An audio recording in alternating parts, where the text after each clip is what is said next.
எனக்கு இந்த OCD problem இருக்குதுங்கய்யா. சரி, சொல்லுங்க. அந்த ஓசிடினா என்ன ப்ராப்ளம் உங்களுக்கு ஓசிடில? எனக்கு என்ன ப்ராப்ளம்னாங்கய்யா, எனக்கு சின்ன வயசுல வந்து ஒரு 7, 8 வயசு இருக்குல்லங்கய்யா, ஒரு இடத்துல நின்னு சாமி கும்பிட்டுட்டு இருக்கிறேன். ம். அந்த இடத்துல வந்து ஒரு ஒரு அம்மா வந்து என்ன சொல்றாங்க, இந்த மாரி நீங்க வந்து ஏதாவது வேண்டிக்கிட்டு செய்யலைன்னா கடவுள் தண்டிச்சிருவாரு.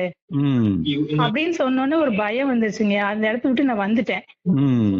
அதுல இருந்து எனக்கு என்ன ஆயிடுச்சுன்னா, அந்த மனசுக்குள்ள ஏதாவது நினைச்சிட்டாலே வேண்டுதலு, அது செய்யலைன்னா கடவுள் தண்டிப்பாருங்கிற ஒரு ஆழமான ஒரு பயம் வந்து மனசுக்குள்ள பதிஞ்சிருச்சுங்கய்யா. ம். இடையில கொஞ்ச நாள் இந்த ஃப்ளவர் மெடிசன் புக்ல இருந்து தான் இது வந்து இந்த மாதிரி ஓசிடி ப்ராப்ளம், ம். ரிப்பீட்டட் தாட்ஸ்ங்கிறது புரிஞ்சுக்கிட்டு, ம். கொஞ்சம் அந்த மெடிசன்லாம் எடுத்து கொஞ்சம் அப்பப்போ குறையுங்க. ஆனாலும் ஒரு 3 வருஷத்துக்கு ஒருக்கா, 5 வருஷத்துக்கு ஒருக்கா தொடர்ந்து இப்படி விட்டு விட்டு வருதுங்கய்யா. ம். வந்ததுன்னா எனக்கு ரொம்ப ஒரு 1 இயர் 6 மாசம் கூட அஹ், ரொம்ப வந்து கஷ்டப்படுத்திருந்தீங்கய்யா. ம். இப்ப எனக்கு அந்த தாட்ஸ். முதல்ல கடவுள் வந்து உங்களுக்கு உதவி பண்றதாக முதல்ல எடுத்துக்கிடணும்.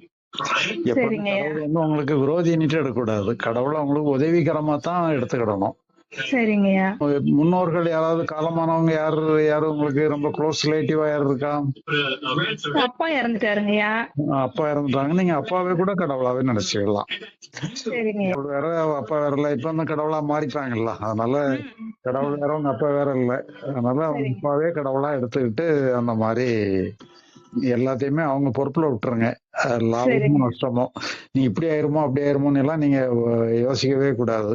எல்லாம் அவங்க சரிங்க. பாத்துக்கிடுவாங்கன்னு சொல்லி நீங்க அப்படி முழுக்க அப்படி ஹேண்ட் ஓவர் பண்ணிடணும். சரிங்கய்யா. நம்ம குழந்தைங்களையே நம்ம ஃபர்ஸ்ட்லாம் வந்து நம்ம பையன் அல்லது இப்ப பேர பிள்ளைங்க அந்த மாதிரி வேண்டியவங்களே வந்து அந்த மாதிரி பலி கொடுத்தா ஒண்ணு செய்ய முடியாத வேண்டிக்கிறது. அப்ப அவங்கள பலி கொடுக்குற மாதிரி ஒரு எண்ணம் வரும்போது ஐயோ இப்படி வருது இப்படி வருதேன்ட்டே ஆகுதுங்கய்யா. இல்ல இப்ப அது அந்த முதல்ல நீங்க வந்து ம். உங்களுக்கு ஒரு நோய் பிரச்சனைனால அப்படி வருது. அப்படி உண்மை கிடையாது அது. ம். முதல்ல முடிவு பண்ணிடுங்க. சரிங்க. வாங்கன்னு சொல்லி நீங்க பொறுப்பு எடுக்காதுங்க.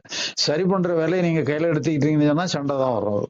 அதான் சரி அதாங்கய்யா. பண்ற வேலையை எடுக்காதான். சரி ஆனாலும் சரி, சரி ஆகலனாலும் சரி அவங்க ம். பாத்துக்கிட்டாங்கன்னு சொல்லி முடிச்சிருங்க. சரிங்கய்யா. ஆமா. இப்ப அது வந்தாலும் வந்தாலும் தப்பு இல்ல வரட்டும் அப்படிங்கிற மாதிரி நம்ம அப்படியே விட்டுறணும். ஆமா, அது அது தப்பு இல்லைன்னு சொன்னா அவங்க இது ஒரு பிரச்சனைனால வருது. இதுல உள்ள ம். லாப நஷ்டத்தை பார்க்க வேண்டிய பொறுப்பு யார்கிட்ட இருக்கு? ம். யார்கிட்ட இருக்கு? கடவுள்கிட்ட. அதான் கடவுள்கிட்ட விட்டுருங்க. நீங்க பொறுப்பு எடுக்காதுங்க. இது சரி பண்ணணுங்கிற பொறுப்பு நீங்க எடுக்காதுங்க. சரிங்கய்யா. ஆமா. சரி. சரிங்கய்யா. ரொம்ப சந்தோஷங்கய்யா. ஓகே. ம்.